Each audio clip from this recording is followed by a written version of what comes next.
Well, hello once again, and thanks to all of my YouTube subscribers for your continuing support and interest in my channel as we head towards the 10,000 subscriber total. Now, I do hope you're continuing to find lots of interesting old vintage race bikes on here to keep up your enthusiasm in classic racing and old dirt bikes in general, and hopefully it won't be too long before we're seeing them all back on the track once more. Now, our next featured machine is another rare hybrid twin shocker, and as far as I'm aware this is the only one of its kind in the UK, so hang around for the next few minutes as we take a look at Terry Kennedy's 500 MX Rotaco. Now, these pictures of Terry's Rotaco were actually captured a few years back when the bike was about to take part in a scramble event at Thornhill on the Scottish borders.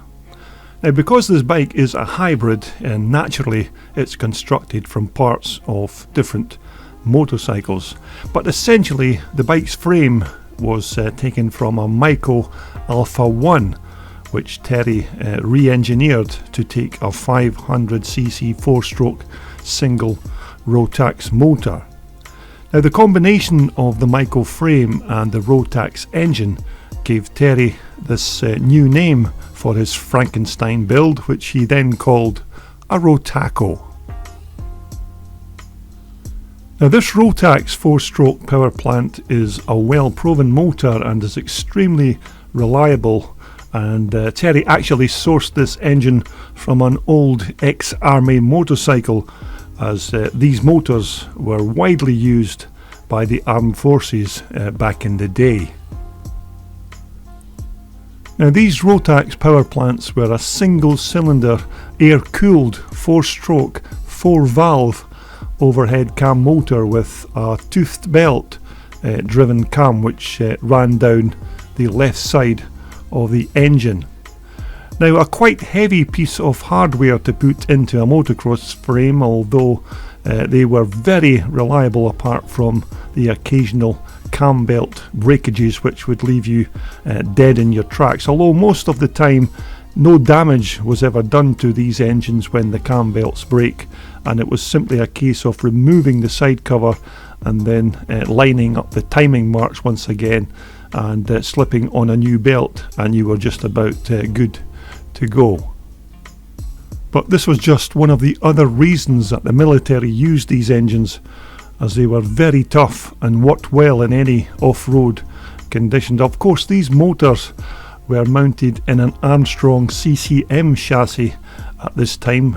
when the machines were called Armstrong MT500s. And these motors put out about 32 horsepower, which wasn't too shabby for a big 4-stroke lump.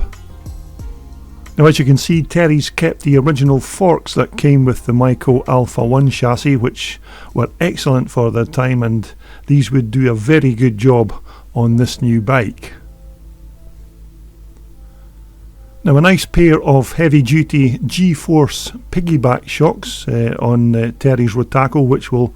have to cope with the increase in weight to the chassis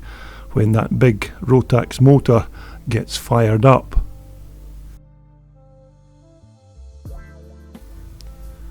The Maico seat and fuel tank again were kept and then recovered and refitted to the new Rotaco chassis, and then Terry managed to get a set of personalised graphics made up to change the name of his new creation. Now, Terry did tell me on the day that the bike's swing arm actually came from America, and Terry said that you had to strengthen it a little to help it cope with the increased weight of the heavier motor. Now, at this point you may all be wondering about the slightly unusual paint scheme on Terry's bike, with the psychedelic white and blue speckled livery on the frame. Well, Terry did admit to me on the day that this paint job was maybe a bit of a mistake when he actually painted it, and I think the less said about it the better, although At the time, this was still a work in progress machine, and Terry has already made more improvements to this bike since these pictures were taken. But fast forward to 2019, and this was the very same machine captured at a classic scramble event at Penrith in Cumbria in September of that year. Now you can see by the side panels that the motor has now been bored out to 555cc, and Terry has just recently told me that his Rotaco has undergone a full revamp during the winter of 2019-2020, and there have been some major changes made to the bike, which has now received a brand new paint job on the frame. The motor is now a 560cc engine with a new Omega piston and an improved motocross camshaft. Now Terry said that various other upgrades have also been carried out, and if we ever get back to any racing in the UK in 2020, then hopefully we'll catch up with this bike once again and maybe do a follow-up video for the future. Now at this particular event, although the bike is still owned by Terry, it was actually being ridden on the day by Cumbrian Twinshock racer Nigel Sowerby. Now Nigel normally rides a 1981 490 Maico, so taking charge of this big 4-stroke machine will certainly be a wake-up call from the different power delivery of his 2-stroke Maico. But nevertheless, even standing still, this bike looks like it could do the job, as it seems well equipped with that Alpha 1 Maico chassis and the big long stroking 4-banger Rotax power plant. Now there is a bit of a knack to starting these big Rotax engines, although as long as you've got the carburetor set up right and the sparks occurring at exactly the right time, and using the bike's decompressor to lighten the compression, usually just a couple of kicks on the left hand side mounted kickstart is enough to fire it into life. Now Terry, as you can see, has fitted a pair of Acerbis handguards to protect his hands from stones or other foreign bodies that can give you a good rap on the knuckles if you're being roosted by a quicker rider. Although, as I mentioned earlier, this machine of Terry's is quite unique, and certainly the first one that I've seen that's used a Maico chassis and then fitted a 4-stroke Rotax motor in it as its power source. But make no mistake, this is a very quick bike, and if you've watched any of my other racing videos from 2019, you may have already seen this bike in action on the track. And these few pictures are just a couple of Terry racing the Rotaco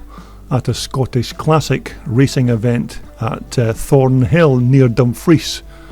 just a few years ago. But without doubt, this is certainly quite a rare and unusual marriage of mechanicals with the Maico 2-stroke frame and the ex-Army 4-stroke motor, and despite the somewhat dodgy paint job, it still all seems to fit together very nicely. Although it's certainly something different here on my channel, and perhaps quite unusual, but it's still worth a gander. So I hope you enjoyed this very quick look around Terry Kennedy's Rotaco hybrid Twinshocker. Now please continue to subscribe to my channel to see more of this vintage iron, and please stay safe until we speak once again here on Classic Dirt Bike TV. This video was brought to you in association with WorldSport, the world's #1 supplier for all your off-road and leisure sportswear. Just visit their online website for more information.